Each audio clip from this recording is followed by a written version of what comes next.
اس لیے میرا عزیز اپنے دلوں کو ہر وقت صاف شفاف رکھے، صاف دل رکھے، اور اونچ نیچ ہو جاتی ہے.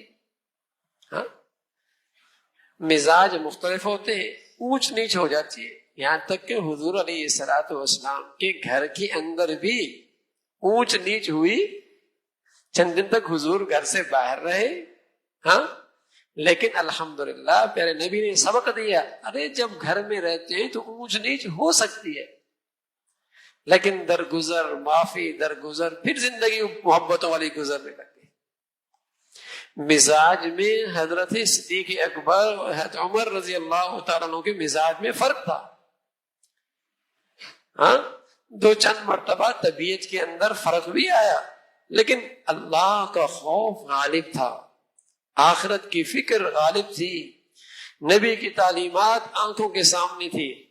تو حضرت عمر ناراض ہوئے، پیچھے پیچھے صدیق اکبر معافی مانگنے کے لیے. گھر میں جا کر جب عمر نے دروازہ بند کر دیا تو صدیق مایوسی کے ساتھ واپس آیا. حضرت عمر رضی اللہ تعالیٰ کو خیال ہوا کہ صدیق ناراض ہوگا تو میرا کیا بنے گا. وہ پیچھے دوڑ پڑے، کبھی یہ پیچھے معافی کے لیے دوڑ رہے ہیں، کبھی وہ پیچھے دوڑ رہے ہیں. حضور علیہ الصلوۃ والسلام کی خدمت میں آئے کہ اللہ کے صدیق فرما رہا ہے کہ عمر مجھ سے ناراض ہو گیا.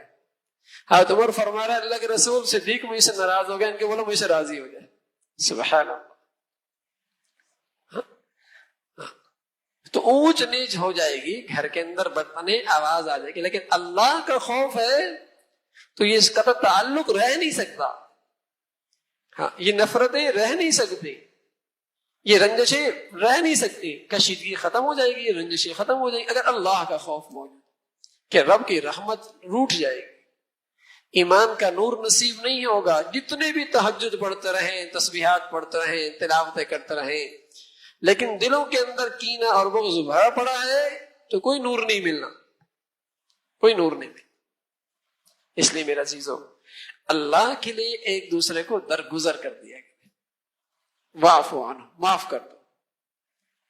یہ کم از کم آخری درجہ ہے معاف کرنے کا، ورنہ اچھا تو یہ ہے کہ اس کے ساتھ خیر خائی کا معاملہ کرے.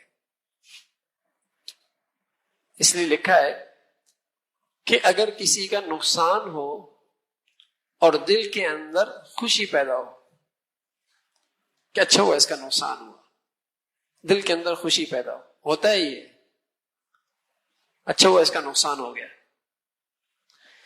اگر اس خوشی کو پسند کر رہا تو یہ دل کو سیاہ کر رہا،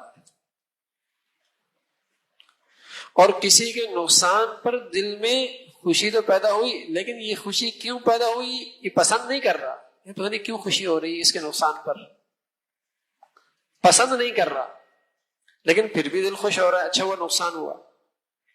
لیکن اس طرز عمل کو پسند نہیں کر رہا، لیکن چونکہ یہ غیر اختیاری ہے پھر بھی دل خوش ہو رہا ہے تو گناہ نہیں ہے.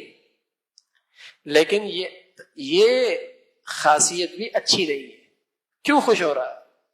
تو اس کا علاج یہ بتایا کہ جس کے نقصان پر تمہیں خوشی آ رہی ہے اور وہ خوشی بغیر اختیار کے ہے، گناہ تو نہیں ہے لیکن یہ کیفیت اچھی بھی نہیں ہے.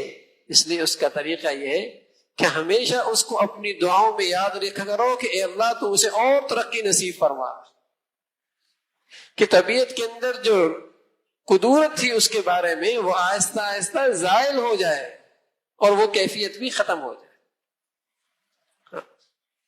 اس کی تعریف کرو لوگوں کے سامنے، اس کی اچھائیاں بیان کرو، تو اس سے انشاءاللہ یہ کیفیت بھی ختم ہو جائے گی. تو میرے دوستوں ہماری زندگی ایسی ہو کہ سب سے صلہ جوئی ہو، محبتوں والی ہو، پیار والی ہو. اس لیے کہ ہم اپنے عیب تو نہیں دیکھتے، دوسروں کے عیب خوردبین لگا کر دیکھتے ہیں. خوردبین، چھوٹے سے چھوٹا بھی، بیوی دیکھ رہی ہوتی میاں کیا کر رہا ہے، میاں بھی اس کی چھوٹے چھوٹے قصور دیکھ رہا ہوتا ہے. تو میرے دوستوں خوردبین لگا کر زندگی دیکھی جائے گی تو پھر زندگی تھوڑی بنا کرتی ہے.